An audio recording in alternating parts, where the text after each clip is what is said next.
Ada sebuah status di media sosial dari Bu Nyai Mar'atul Mahmudah. Nah, tentu kita tahu siapa beliau, mantan istrinya Pak Kumis. Nah, dalam sebuah statusnya, karena ini sudah dipubliskan, otomatis ya sah dan boleh kan seumpama kami unggah. Wah, ngeri saudara-saudaraku. Dalam sebuah statusnya ini, Bu Nyai Mar'atul Mahmudah ini bilang begini, setelah fitnah janda petualang itu,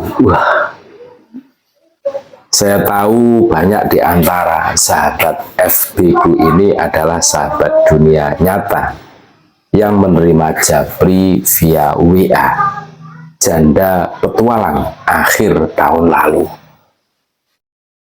Tulisan yang isinya menyatakan tuduhan padaku sebagai istri simpanan pejabat dan juga menuding sebagai perempuan amoral dengan beberapa laki-laki lain serta akhlak sangat buruk. Wah, ngeri.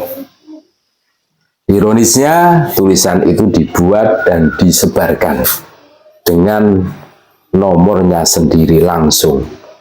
Itu di-capture oleh banyak pihak dan dikirim ke saya. Saya minta tolong ditanyakan nama pejabatnya siapa biar saya tindak lanjuti. Tanya juga nama orang, keturunan Arab, serta pejabat ASN-nya, karena di bagian belakang tulisan juga ada pernyataan tanpa sebut nama seperti itu. Sebagai laki-laki yang disebut berhubungan sama aku, tentu nggak ada konfirmasi. Kalau ada, saya pastikan tindak lanjut. Tapi saya paham tujuannya hanyalah penghancuran karakter diriku. Padahal saya adalah ibu dari anak-anaknya sendiri yang mengasuh baik-baik setelah berbakti habis-habisan dan dikhianati secara brutal serta dicerai secara sangat zalim. Wah, ini saudara-saudaraku. Hari-hari itu saya marah sampai gemetaran. Setiap menerima capture WA tulisan tersebut, Kiai, Gus, Ning, Nyai, dosen, aktivis, kancaku dolan, kancaku klub penulis, bahkan orang tidak tersimpan nomornya di HP-ku, mengirimi capture itu. Sedemikian banyaknya kalangan yang mempertanyakan kasus tersebut dan berpihak padaku dengan cara seperti itu. Semuanya siap bersaksi jika saya mau melaporkan kasus tersebut ke polisi. Wah, ngeri. Tentu saja kebanyakan komentar intinya daripada percaya saya sosok perempuan amoral genit, penggoda, seperti dalam tulisan yang lebih percaya kalau saya galaknya nggak karuan sama laki-laki kalau digodain.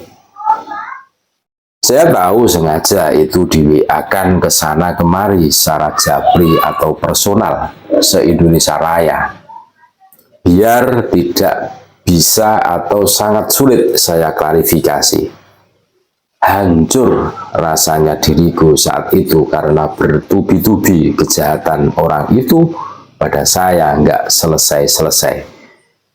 Jadi saya lari ke Madinah, saya nangis di sana, nggak habis-habis air mata. Sampai di Makkah kuputuskan harus habis di depan Ka'bah. Kukira selesai, ternyata tidak. Kejahatan demi kejahatan tetap dioperasikan pada saya secara sangat luas. Pola yang sama, japri ke sana kemari se-Indonesia Raya. Dulu saya merasa sangat dihancurkan harkat martabat, tapi sekarang saya putuskan untuk biarin. Anggap saja itu filter alam yang percaya sama dia biar menjauhi saya. Toh tidak hidup dari mereka. Sisanya yang masih bersamaku adalah orang-orang yang dipilih oleh Allah Subhanahu wa Ta'ala, menggunakan akal sehatnya untuk mikir normal. Mosok iyo kok becik temen ono wong lanang sing dihormati publik dan pernah ditaati mar'atul mahmudah sampai ninggal karir dan bisnis demi keluarga dirinya dan ngeramut santri bisa nulis fitnah koyong ini. Mosok iki kelakuane wong lanang becik. Orang pakai nalar pasti mikir begitu. Padahal setelah segala kejahatan itu saya masih tetap ngeramut baik-baik dan amat sangat baik. Anak-anaknya bahkan keluargaku juga mencukupi kebutuhan anak-anaknya karena nafkahnya tidak dibayarkan sesuai putusan pengadilan. Keluargaku nggak pernah ribut kalau saya butuh uang pada ngasih. Kalau anak-anakku butuh sesuatu dibayar sama keluargaku. Liburan diajak senang-senang liburan. Kasus SPP tidak dibayar misalnya. Itu awalnya saya komunikasikan baik-baik ke keluarganya semua. Menjawab nggak berani ikut-ikut karena takut dimarahi. Jadi terpaksa saya WA-kan ke teman-temannya. Ya namanya teman, ya banyak.